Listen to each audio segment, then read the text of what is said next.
लेते थे वो बल्कि 10 गुना बढ़ गया। किसी से 40 रुपया लेते थे तो 5 निगम जो शहर में है वहाँ संपत्ति कर कॉलोनी को वैध करेंगे। उन्होंने कहा था एक भी आवेदन ठंड में और बारिश में भी टैंकरों के माध्यम 1000 आवेदन रायपुर शहर के 70 वार्डों से आए थे।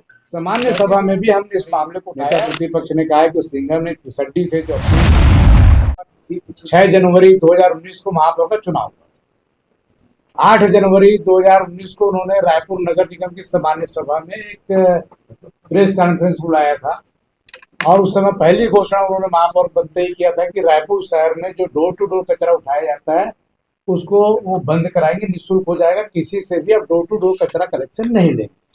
महापौर की पहली घोषणा थी, बकायदा समाचार पत्रों में आया था, टेलीविजन में आप पुराने उस समय कवरेज किए थे, सबको दिखाया गया था। तो पहली घोषणा महापौर 5 साल में किए नहीं। डोर टू डोर कचरा कलेक्शन का यूजर चार्ज जो लेते थे वो बल्कि 10 गुना बढ़ गया।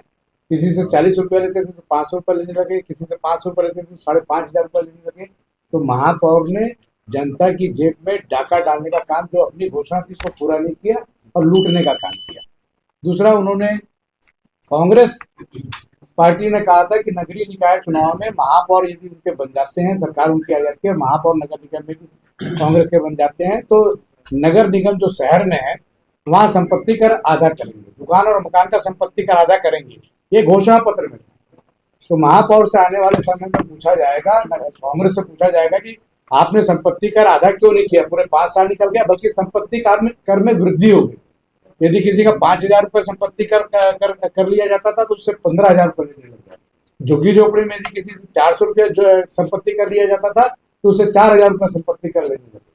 तो महापौर कांग्रेस पार्टी ने जो घोषणा किया था नगरीय निकायों में, अवैध कॉलोनी को वैध करेंगे, उन्होंने कहा था एक भी अवैध कॉलोनी को उन्होंने वैध नहीं किया। उन्होंने कहा था कि झुग्गी मुक्त शहर बनाएंगे, पेयजल व्यवस्था दिलवाएंगे, अमृत मिशन योजना की 450 करोड़ रुपए की योजना पैसे आए। लेकिन आज ठंड में भी उनके अपने कांग्रेसी वार्ड में भी ठंड में और बारिश में भी टैंकरों के माध्यम से पानी पिलाने का काम किया गया।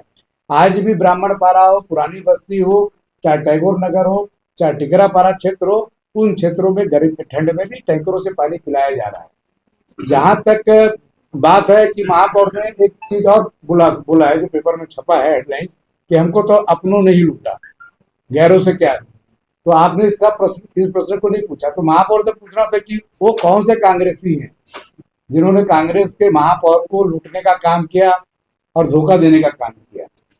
ये कांग्रेस पार्टी की गुटबाजी को महापौर ने 5 साल में बता दिया कि वो विकास कराने में क्यों सफल रहे। कांग्रेस की अंदरूनी गुटबाजी, कांग्रेस में उनका अपना झगड़ा में वो नगर निगम के विकास कार्यों को भूल गए और वो कांग्रेस के मुख्यमंत्री के पीछे पीछे घूमकर पूरा समय निकाल दिए। एक सबसे बड़ी बात है कि तुम्हार सरकार तुम्हार द्वार, महापौर ने तुम्हार सरकार तुम्हार द्वार की योजना लाई 2021 और 22 में 23 में। तो सबसे पहले योजना आई तो मुख्यमंत्री भूपेश बघेल ने और नगरीय प्रशासन मंत्री ने पीठ थपथपाई कि ये योजना सबसे अच्छी है, पूरे प्रदेश में तुम्हार सरकार तुम्हार द्वार जहाँ जहाँ नगर निगम है अपनाई जाएगी। लेकिन मैं आपको बता दूं कि जो पहली योजना तुम्हार सरकार तुम्हार द्वार की, उसमें 37,000 आवेदन रायपुर शहर के 70 वार्डों से आए थे।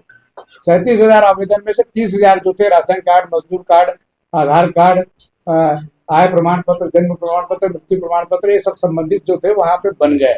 7,000 आवेदन ऐसे थे जिसमें नाली, सड़क, बिजली के खंभे, पीने का पानी के लिए पाइपलाइन, कहीं सीमेंट सड़क, कहीं डामर सड़क, ये सब मांगे की गई थी। जो 7,000 आवेदन थे, उस 7,000 आवेदन का निराकरण करने के लिए उस समय 24 करोड़ 36,000 कुछ रुपये नगर निगम ने राज्य शासन को प्रस्ताव भेजा कि ये जो तुम्हार सरकार तुम्हार द्वार में इतने पैसे बजट में चाहिए जो 7,000 आवेदन का निराकरण करेंगे।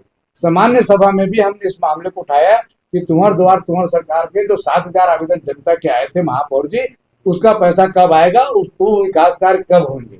लेकिन महापौर जी जो है वो गोल बाजार बेच के रायपुर शहर का विकास करने का जो झुंझुना मुख्यमंत्री भूपेश बघेल ने एजाज जेबर को पकड़ाया था, वो 24 करोड़ रुपये 2022 से लेकर 2024 के दिसंबर महीने तक, आज कार्यकाल हमारा आखिरी 6 जनवरी, उन्होंने नहीं ला पाए। तो जो 24 करोड़ रुपया 2 साल में नहीं ला पाया महापौर, कांग्रेस के मुख्यमंत्री से वो अपेक्षा करता है कि सिंघम की भूमिका में वो दिखना चाहे, तो हमारी नेता प्रतिपक्ष ने कहा है कि सिंघम ने फिसड्डी थे जो अपने ही कार्यकाल में 24 करोड़ रुपए नहीं ला पाए। दूसरी बात, तात्यापारा शारदा चौक चौड़ीकरण की जो बात हुई है, तो तात्यापारा शारदा चौक चौड़ीकरण के लिए हमारी सरकार के उप मुख्यमंत्री, मुख्यमंत्री, नगरीय प्रशासन विभाग उप मुख्यमंत्री के पास है। उन्होंने 150 करोड़ रुपया तत्काल देने की घोषणा कर दी।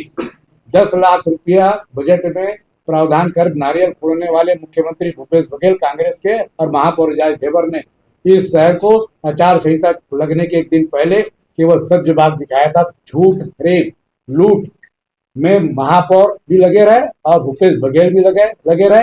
कांग्रेस के मुख्यमंत्री पूरे प्रदेश को लूटते रहे और नगर निगम को महापौर एजाज ढेबर लूटते रहे।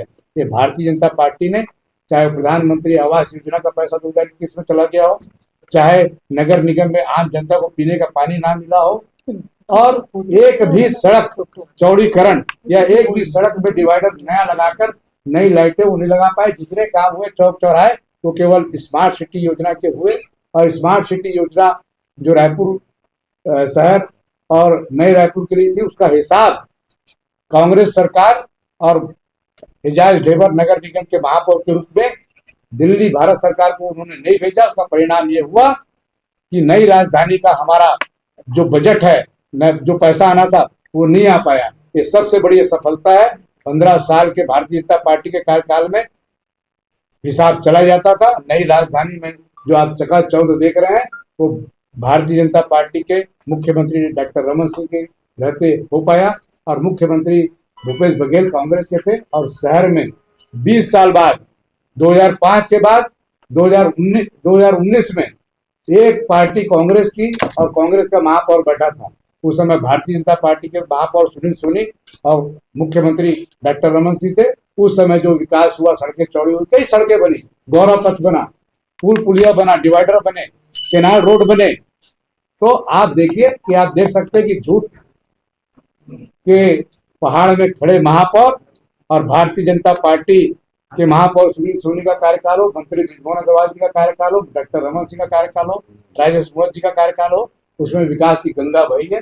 और इस बार भारतीय जनता पार्टी का महापौर आएगा और विकास की गंगा जो है द्रुत गति से खींचेगी। आखिर उनको जवाब देना पड़ेगा कि संपत्ति कर आधार क्यों नहीं किए, अवैध कॉलोनी को वैध क्यों नहीं किए,